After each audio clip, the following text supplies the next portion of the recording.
Bonjour et bienvenue sur cette vidéo, je suis David de Facile PC. Dans Windows 10, il y a une méthode qui permet de configurer les paramètres de l'ordinateur, et cette méthode c'est tout simplement de passer par le volet de paramètres. Pour cela, je peux venir dans le menu démarrer, et je peux venir cliquer sur la roue dentée pour accéder aux paramètres. Les paramètres de Windows vont donc être accessibles depuis cet écran, mais malheureusement, il n'y a pas tout dans cet écran. En effet, dans les précédentes versions de Windows, il y avait un outil qui s'appelait le panneau de configuration, et dans le panneau de configuration, eh bien, nous avions toutes les options de réglage de Windows, qui étaient effectivement très pratiques. Il serait très confortable maintenant de pouvoir le retrouver également dans Windows 10. Eh bien, sachez que c'est possible, si vous ne l'avez pas déjà découvert, eh bien, je vous montre ici quelques méthodes pour retrouver votre panneau de configuration très facilement. La première méthode que nous allons montrer, c'est en passant effectivement par ce panneau de paramètres. Je vais descendre ici dans cette liste et je vais venir cliquer sur personnalisation. Je vais ensuite venir sur le volet de gauche, cliquer sur thème, et je vais descendre dans la liste pour obtenir l'option paramètres des icônes du bureau. En cliquant sur paramètres des icônes du bureau, eh bien je vais pouvoir choisir ici quelles icônes je souhaite voir apparaître sur le bureau, et parmi les icônes disponibles, il y a le panneau de configuration.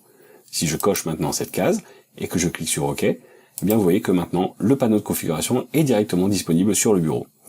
Je vais pouvoir refermer les paramètres, et en double-cliquant dessus, j'obtiens donc le panneau de configuration tel que je le connaissais dans Windows 7. Je peux refermer ici, et nous allons voir qu'il y a d'autres façons de retrouver ce panneau de configuration. Je peux également venir dans la zone de recherche ici et taper directement panneau, et en tapant panneau, je vais obtenir le panneau de configuration directement ici. Je peux là encore cliquer pour ouvrir le panneau de configuration, mais ce que je vous recommande, c'est peut-être de cliquer avec le bouton droit de la souris, et de l'épingler soit au menu démarrer, soit à la barre de tâches, soit les deux. Pour ma part, je vais venir cliquer pour épingler cette icône à la barre des tâches, et vous voyez que maintenant, dans ma barre des tâches, en bas, j'ai également l'icône du panneau de configuration. Très bien, il ne nous reste plus qu'à cliquer dessus pour ouvrir le panneau de configuration et accéder aux réglages de notre choix. En effet, parmi les réglages qu'il était possible de faire dans le panneau de configuration et que nous ne pouvons pas faire exactement de la même façon dans les paramètres, eh bien, il y a des tâches de maintenance automatisées. Par exemple, ici, pour faire une tâche de maintenance, je vais venir dans Système et sécurité, je vais venir dans Sécurité et maintenance, et une fois dans Sécurité et maintenance, je peux ici venir développer la zone qui concerne la maintenance, et je peux demander à commencer la maintenance. La maintenance va donc vérifier quelles sont les tâches de maintenance, les mises à jour qu'il faut faire, les différentes modifications qui doivent être apportées à mon système, pour que mon système reste en bon état de marche. Je peux également venir modifier les paramètres de maintenance en cliquant ici, et là je vais pouvoir décider à quel moment cette tâche de maintenance doit se faire automatiquement.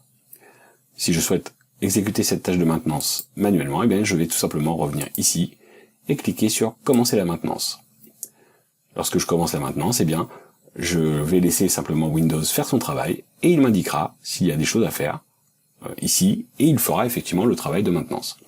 Je peux l'arrêter à n'importe quel moment, en cliquant sur arrêter la maintenance, ce que je vais faire immédiatement, et je pense qu'effectivement, comme ça, les choses sont un peu plus confortables, et je vais pouvoir comme ça très facilement passer par mon panneau de configuration pour toutes sortes d'opérations de maintenance sur mon ordinateur. Je vais maintenant refermer le panneau de configuration, je vous remercie de votre attention et je vous dis à très bientôt pour une prochaine vidéo.